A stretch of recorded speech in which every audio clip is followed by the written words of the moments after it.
Assalamualaikum warahmatullahi wabarakatuh. Baik, di video kali ini saya akan membahas tentang aspek fiskal piutang usaha dan persediaan. Nah, mengapa penting memahami aspek fiskal aset lancar? Memahami aspek fiskal saat aset lancar seperti piutang usaha dan persediaan sangat krusial bagi kelangsungan dan kepatuhan bisnis. Kesalah dalam pencatatan dan pelaporan dapat berdampak pada kewajiban pajak yang tidak akurat, potensi sanksi, dan bahkan masalah hukum. Yang pertama ada kepatuhan pajak, yaitu memastikan bahwa perusahaan memenuhi semua peraturan perpajakan yang berlaku. Yang kedua, penghindaran sanksi, mencegah denda atau hukuman akibat ketidakpatuhan. Yang ketiga, optimasi pajak, yaitu mengidentifikasi peluang untuk mengurangi beban pajak secara legal. Definisi dan pengakuan piutang usaha dari sudut pandang pajak. Piutang usaha adalah hak perusahaan untuk menerima pembayaran dari pelanggan atas penjualan barang atau jasa secara kredit. Dari sudut pandang pajak, pengakuan piutang usaha terkait erat dengan metode akuntansi yang digunakan.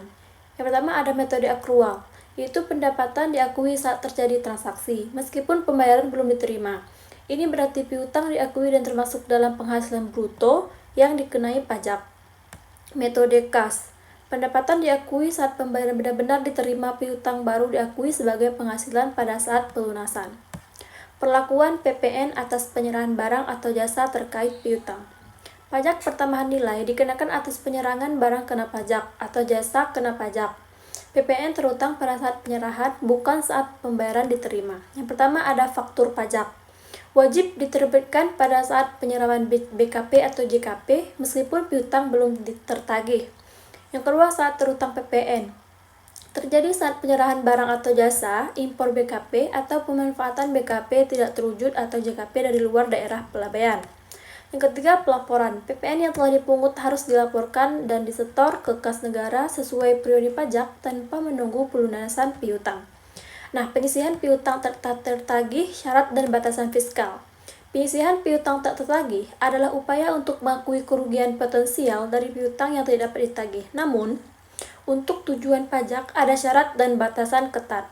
Yang pertama, syarat fiskal, yaitu piutang harus nyata-nyata tidak dapat ditagih, telah dibebankan sebagai biaya dan dicatat dalam laporan keuangan komersial. Yang kedua, dasar hukum.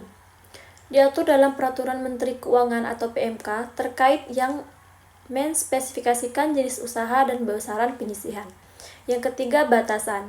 Penyisihan piutang tak tertagih hanya dapat menjadi pengurang penghasilan bruto untuk jenis usaha tertentu dan dengan batasan persentase yang ditentukan. Nah, definisi dan penilaian persediaan sesuai ketentuan pajak.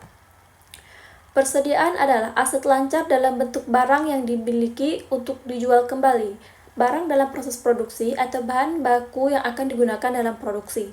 Penilaian persediaan berdampak langsung pada harga pokok penjualan atau HPP dan laba kena pajak. Yang pertama, definisi persediaan. Barang dagangan, barang dalam proses, bahan baku, dan perlengkapan yang akan digunakan atau dijual. Tujuan penilaian itu menentukan nilai persediaan akhir yang akan mempengaruhi HPP dan laba bruto. Dampak fiskal. Penilaian yang tepat memastikan HPP yang akurat sehingga perhitungan pajak penghasilan PPh menjadi benar. Metode penilaian persediaan FIFO dan rata-rata dan implikasinya. Metode penilaian persediaan yang dipilih akan mempengaruhi HPP dan nilai persediaan akhir. Ada dua metode utama yang diakui fiskal di Indonesia, FIFO dan rata-rata. FIFO atau first in atau first out. Barang yang pertama untuk diasumsikannya pertama keluar. Ini menghasilkan persediaan akhir dengan nilai paling baru dan HPP yang lebih rendah di periode inflasi.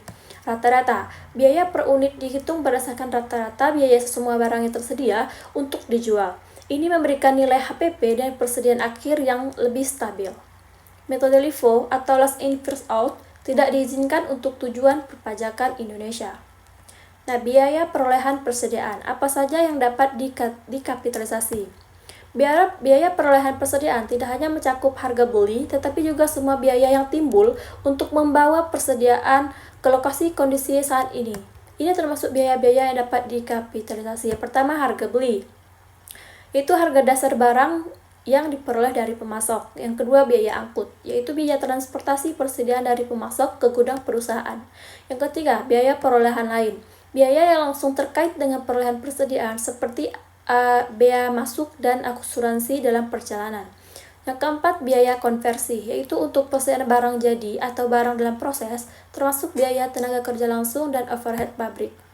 Dampak fiskal dan penurunan nilai atau kerugian persediaan. Penurunan nilai persediaan misalnya karena usang, rusak, atau keleluasa, atau kerugian akibat bencana dapat memiliki dampak signifikan pada beban pajak perusahaan.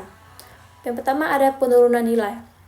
Untuk tujuan fiskal, penurunan nilai persediaan misalnya penyesuaian nilai wajar umumnya tidak dapat diakui sebagai biaya pengurang penghasilan bruto sebelum barang tersebut benar-benar dijual atau dimusnahkan. Hanya kerugian yang nyata-nyata terjadi dari penjualan di bawah harga perolehan yang dapat diakui. Yang kedua ada kerugian persediaan. Kerugian persediaan akibat bencana misalnya kebakaran, banjir, atau pencurian dapat diakui sebagai biaya dengan syarat didukung bukti yang sah dan dilaporkan kepada pihak yang berwenang. Proses klaim asuransi juga perlu diperhitungkan dalam menentukan nilai kerugian yang dapat dikurangkan. Nah, kesimpulannya yaitu memahami aspek fiskal piutang usaha dan persediaan adalah fondasi untuk manajemen keuangan yang sehat dan kepatuhan pajak. Keterlibatan profesional pajak dapat membantu memastikan bahwa perusahaan Anda mematuhi semua regulasi dan mengoptimalkan posisi pajaknya. Piutang usaha harus diakui dan PPN terutang pada saat penyerahan. Penyisian piutang tertagih memiliki batasan fiskal yang ketat. Metode FIFO atau rata-rata mempengaruhi HPP dan PPh. Penurunan nilai persediaan tidak langsung dapat dikurangkan secara fiskal. Nah, itulah tadi tentang aspek fiskal piutang usaha dan persediaan. Saya tutup. Wassalamualaikum warahmatullahi wabarakatuh.